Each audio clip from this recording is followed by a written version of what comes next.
राघव ने अपनी टीम की ओर देखा और बहुत ही ठंडे दिमाग से अपनी योजना पेश की। उसने कहा, हम पहले उनके हथियारों पर नहीं बल्कि उनके आत्मविश्वास पर हमला करेंगे। सिंडिकेट को लग रहा है कि उन्होंने मुझे डरा दिया है और यही हमारी सबसे बड़ी जीत है। हम पहले अपनी फोटोनिक शील्ड और ब्लैक बॉक्स की तकनीक को आइलैंड के चारों ओर एक नए तरीके से तैनात करेंगे ताकि वे चाहकर भी हमें देख न सकें। राघव ने आगे कहा, तरुण, तुम और यश मिलकर एक फेक सिग्नल, नकली संकेत तैयार करो। सिंडिकेट को ऐसा लगना चाहिए कि मैं अभी भी उन बर्फीली पहाड़ियों में कहीं फंसा हुआ हूं। जब वे अपना पूरा ध्यान और सेना वहां लगाएंगे, तब हम उनके मेन डेटा सेंटर पर स्ट्राइक करेंगे। एक गुप्त शुरुआत। राघव की योजना साफ थी, दुश्मन को गुमराह करना।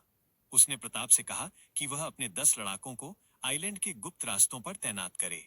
राघव खुद को मानसिक रूप से तैयार कर रहा था, क्योंकि उसे पता था कि जब वो अपनी शक्तियों को अनहाइड करेगा, तो वो पल दुनिया के इतिहास का सबसे बड़ा धमाका होगा। आयुषी का साथ। राघव जब ये सब बोल रहा था, आयुषी उसे दूर से देख रही थी। राघव उसके पास गया और धीमे से बोला, आयुषी, मुझे पता है तुम्हारे मन में क्या चल रहा है, लेकिन याद रखना, ये जंग सिर्फ मेरी नहीं, उन सब लोगों की है जिन्हें सिंडिकेट ने तबाह किया है।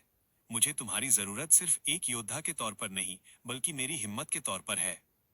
आयुषी ने कुछ नहीं कहा, लेकिन उसकी आंखों ने वादा किया कि वो अंत तक उसके साथ खड़ी रहेगी। राघव ने तरुण और यश को अपने केबिन में बुलाया। वो जानता था कि जंग सिर्फ ताकत से नहीं, बल्कि आर्थिक साम्राज्य, फाइनेंशियल पावर से भी जीती जाती है। सिंडिकेट से लड़ने के लिए अब उन्हें बड़े फंड्स की जरूरत थी। अध्याय, राजवंशी इलेक्ट्रिकल्स का उदय। ब्लैक बॉक्स का नया बिजनेस प्लान। राघव ने टेबल पर हाथ मारते हुए कहा, तरुण, ब्लैक बॉक्स से जो तकनीक मिली है उसका इस्तेमाल सिर्फ जंग के लिए नहीं, बल्कि बिजनेस के लिए भी करो। फोटोनिक ऊर्जा और हमारे पास मौजूद लिथियम के विशाल भंडार का इस्तेमाल करके हम दुनिया की सबसे एडवांस इलेक्ट्रिक कार ईवी बना सकते हैं। तरुण की आंखों में चमक आ गई। भाई, अगर हम फोटोनिक बैटरी का इस्तेमाल करें तो हमारी कार की बैटरी 5 मिनट में चार्ज होगी और महीनों तक चलेगी। ये पूरी ऑटोमोबाइल इंडस्ट्री को हिलाकर रख देगा। पैसों की भारी तंगी। तभी यश ने बीच में टोकते हुए हिसाब की फाइल सामने रखी। यश ने चिंता भरे स्वर में कहा, योजना तो शानदार है भाई, लेकिन हमारे पास अभी पैसों की बहुत बड़ी किल्लत है। पिछले कुछ महीनों में आपकी तलाश, नए रोबोट्स के निर्माण और सिंडिकेट से लड़ाई में हमारा सारा बैकअप फंड खत्म हो चुका है। एक बड़ा शोरूम और ग्लोबल फ्रेंचाइजी खोलने के लिए हमें अरबों रुपयों की जरूरत है। राघव कुछ देर शांत रहा। उसे पता था कि आइलैंड की सुरक्षा और नई तकनीक ने तिजोरी खाली कर दी है। राघव का मास्टर स्ट्रोक। राघव ने अपनी पिता वाली अंगूठी की ओर देखा और मुस्कुराया। उसने कहा, पैसे की फिक्र मत करो, मेरे पिता ने सिर्फ तकनीक ही नहीं छिपाई थी। प्रताप, उस संदूक के निचले हिस्से को खोलो जो हमें मंदिर में मिला था। प्रताप ने संदूक खोला तो उसके अंदर से कुछ प्राचीन डिजिटल बॉन्ड्स और एक गोल्डन की निकली।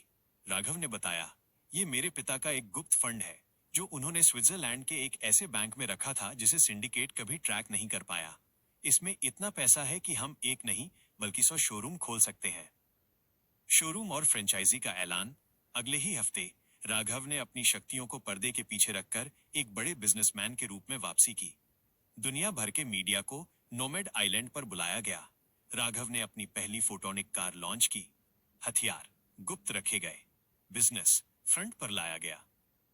पूरे देश और विदेश में राजवंशी इलेक्ट्रिकल्स के शोरूम खुलने लगे। लोग इस नई बैटरी तकनीक के दीवाने हो गए। कुछ ही दिनों में राघव की कंपनी का मुनाफा आसमान छूने लगा और पैसों की सारी समस्या खत्म हो गई। दुश्मन की बौखलाहट। सिंडिकेट का बॉस ये देखकर हैरान था कि जिसे वो मरा हुआ समझ रहा था, वो अब दुनिया का सबसे बड़ा इलेक्ट्रिक किंग बनकर उभर रहा है।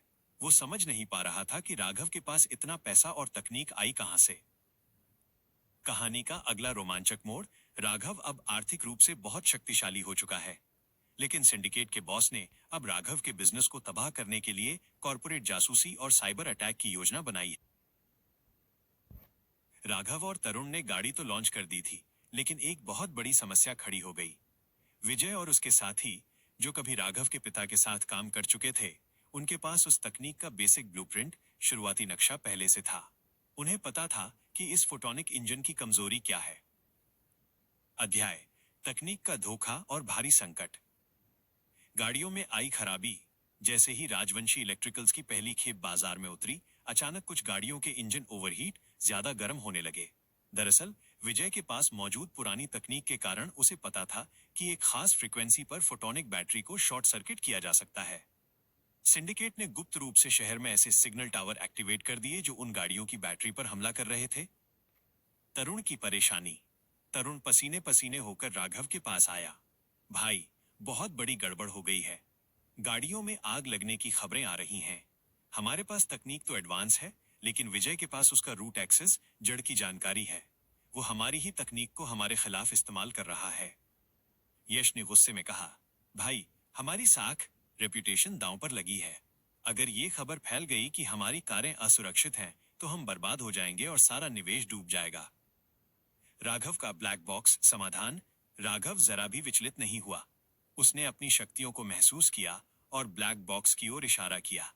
तरुण, विजय के पास बेसिक तकनीक है, लेकिन उसके पास वो नैनो कोडिंग नहीं है जो हमने ब्लैक बॉक्स से निकाली है। राघव ने तुरंत एक योजना बनाई। एक, सॉफ्टवेयर अपडेट। राघव ने आदेश दिया कि हवा के जरिए ओवर द एयर सभी गाड़ियों के सॉफ्टवेयर को तुरंत अपडेट किया जाए। दो, नैनो शील्ड। उसने ब्लैक बॉक्स की मदद से एक ऐसी कोडिंग तैयार की जो बैटरी के चारों ओर एक फोटोनिक कवच बना दे जिसे बाहरी सिग्नल कभी नहीं तोड़ सके। विजय के जासूस का पकड़ा जाना।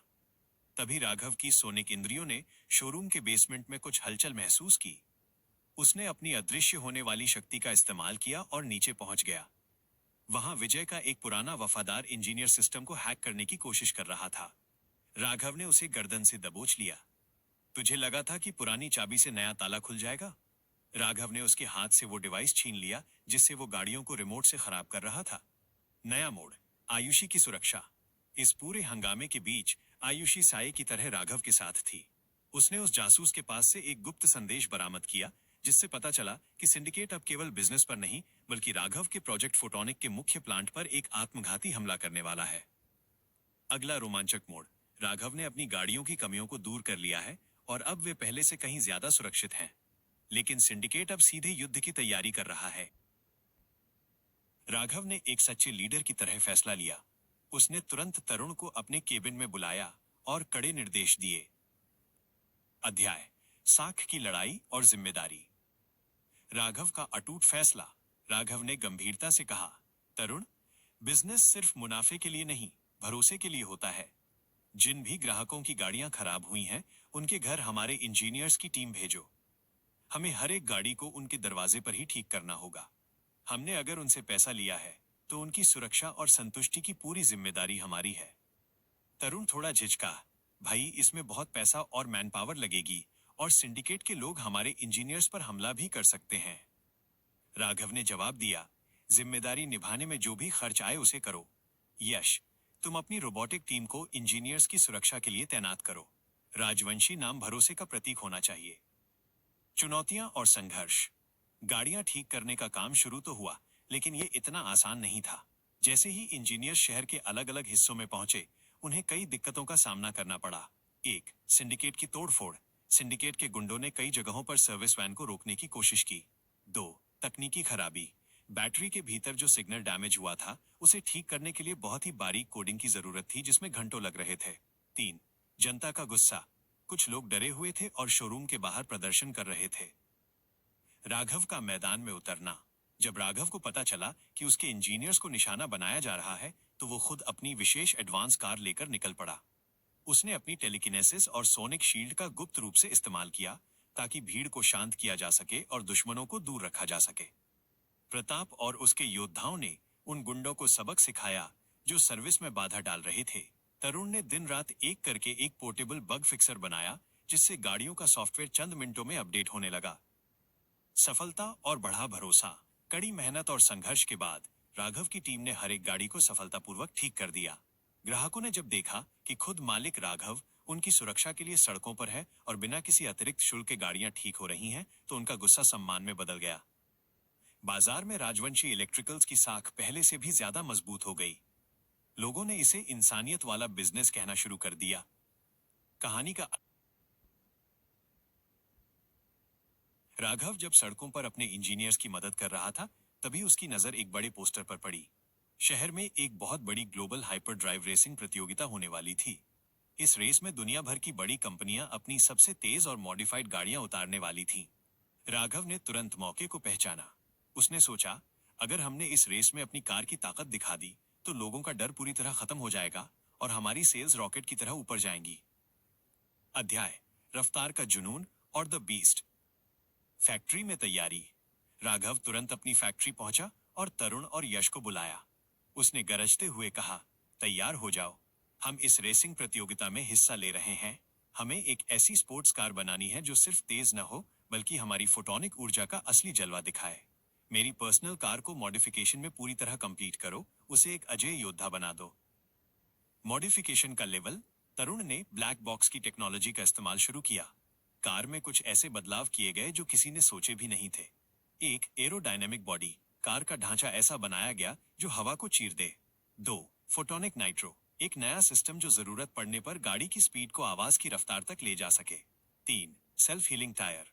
अगर रेस के दौरान टायर में कील चुभे या गोली लगे तो वो खुद को तुरंत ठीक कर ले।